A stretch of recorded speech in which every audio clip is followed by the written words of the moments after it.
আসসালামু আলাইকুম। Welcome back to my channel. সবাই কেমন আছেন? আশা করি যে যেখানে আছেন সুস্থ আছেন, ভালো আছেন। তো আজকে আমি একটা নতুন রেসিপি নিয়ে আসলাম, একটু খিচুড়ি। তো ঘরে থাকা আমাদের চাল, ডাল, ডিম, আলু সবার বাসায় থাকে। তো অনেক সময় কিন্তু অনেক খাবার খেতে ইচ্ছে করে না। কিন্তু চটপট আপনারা এই খিচুড়ি তৈরি করে পরিবারের সবাইকে নিয়ে খেতে পারেন। তো খেতে কিন্তু অনেক মজা।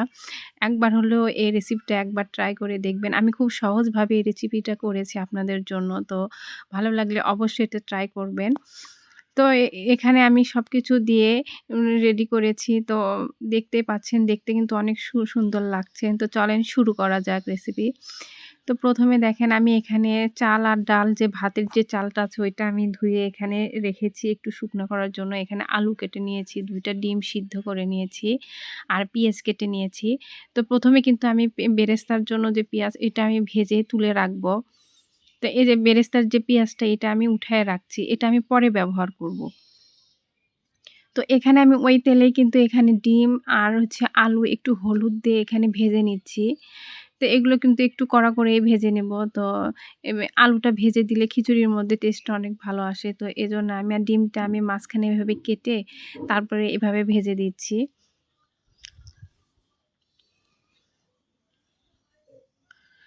তো এখানে আমার ডিম ডিম আর আলু ভাজা শেষ। এগুলো আমি এখন উঠিয়ে রাখবো। আর এগুলো কিন্তু একটু কড়া করেই ভেজেছি। কড়া করে ভাজলে একটু ভালো হয়, খেতেও ভালো লাগে। তো এখানে আমি সরিষার তেল কড়াইয়ে দিয়েছি। আর এখানে উম আমি দারচিনি, এলাচ, লং, যে গরম যে মসলা আছে এগুলো আগে তেলে দিয়ে দিলাম। এখন পেঁয়াজটা দিয়ে দিলাম। এখন এটা কিছুক্ষণ আমি একটু ভেজে নিব। তো বাদামি হয়ে আসলে আমি অন্য মসলাগুলো এখানে দিয়ে দিব। তো ১ম এ আমি এখানে আদা রসুন বাটা, জিরা বাটা আর রসুন বাটা, আমি এগুলো একবারে বেটে নিয়েছি। তো এই বাটাটা আগে দিয়ে দিলাম তেলের মধ্যে। তো তেলের মধ্যে ভালো করে একটু কষিয়ে নিয়ে এখন এর মধ্যে আমি একটু মরিচের গুঁড়া দিব, হলুদের গুঁড়া দিব আর লবণ দিয়ে এই মসলাটা খুব ভালো করে আমি কষিয়ে নিব। আর গরম মসলার গুঁড়াও আমি এর মধ্যে দিয়েছি। লবণ দিয়ে দিলাম। এই তেলের মধ্যে মসলাটা খুব ভালোভাবে কষাতে হবে। আগে কিন্তু পানি দেওয়া যাবে না। তেলের উপরে মসলাটা কষাতে হবে। আর আমি এখানে একটা টমেটো এর মধ্যে দিয়ে আরো কিছুক্ষণ টমেটো গলে আসা পর্যন্ত আমি এটা মসলাটা কষাতে থাকবো। তো এটা অনবরত কিন্তু নাড়তে হবে, না হলে কিন্তু লেগে যাবে। তো এখানে প্রায় আমার মসলা দেখেন কষানো শেষ। আমি কিন্তু এই মসলাতে কোনো পানি দেইনি। তো এই মসলার ভিতরে আমি এই চাল, ডাল যেটা আমি ধুয়ে রেখেছিলাম এটা আমি দিয়ে দিলাম। তো এটা আমি এখন খুব ভালো করে একটু কষিয়ে নিব। এই খিচুড়িটা কিন্তু কষানোর উপরেই আপনার মজা। একটু ভেজে নিবেন। আমি এটা ৫ থেকে ১০ মিনিটের মতন ভেজেছি। আপনারা একটু হাতে সময় নিয়ে এই খিচুড়ির যে চালটা এটা একটু ভেজে নিবেন। তাহলে দেখবেন যে ডালটা কিন্তু ভালোই থাকে, আস্তই থাকে। এটা কিন্তু অনেকটা গলে যায় না। তো ভাজলে কিন্তু খিচুড়িটা একটু মজা লাগে খেতে। তো আমি এটা অনেকক্ষণ ধরে, বেশ কিছুক্ষণ ধরেই ভেজেছি।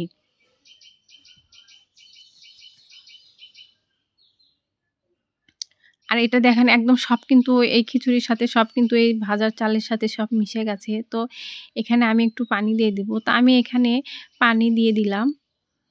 তো আমার এখানে প্রায় ১/২ কেজির মতো চাল আছে আর ডালও আছে প্রায় ১ কাপের মতন, ছোট ১ কাপ দিয়ে। তো এই হিসাবে আমি এখানে পানি দিয়ে দিলাম। তো পানিটা একটু গরম হয়ে আসলে আমি এর মধ্যে এখন এই ভেজে রাখা যে আলু ছিল ওইটা আমি দিয়ে নিব। আর পানিটা দেওয়ার পরে এর কালারটা দেখেন, ভেজে নেওয়ার জন্য এত সুন্দর লাগছে। কালারটা কিন্তু অনেক লোভনীয় হয়েছে। তো আমি এখন এই ভেজে রাখা আলু এই খিচুড়ির মধ্যে দিয়ে দিব। দিয়ে আমি এখন ঢাকনা দিয়ে ঢেকে দিব। আর এটা কিন্তু মাঝ থেকে আমি ২-১ বার নেড়ে দিব। তো একবারে ঢাকনা খুলে দেখেন আমার এই খিচুড়িটা কিন্তু একদম রেডি। তো আমি কিন্তু জালটা এখন দমে দিয়েছিলাম খিচুড়ি হওয়ার পরে। তো দেখেন এই তো এখানে আমি আলুটা দিয়ে দিয়েছিলাম আগেই। তো আমি এখানে পরে কিন্তু ডিমটা দিয়ে, বেরেস্তা দিয়ে, কাঁচামরিচ দিয়ে সুন্দর করে আমি এখানে সাজিয়ে পরিবেশন করব। তো দেখেন আমার খিচুড়িটা হয়ে গেছে। আর সবাইকে ধন্যবাদ আমার ভিডিওটি দেখার জন্য। অবশ্যই সাবস্ক্রাইব করবেন।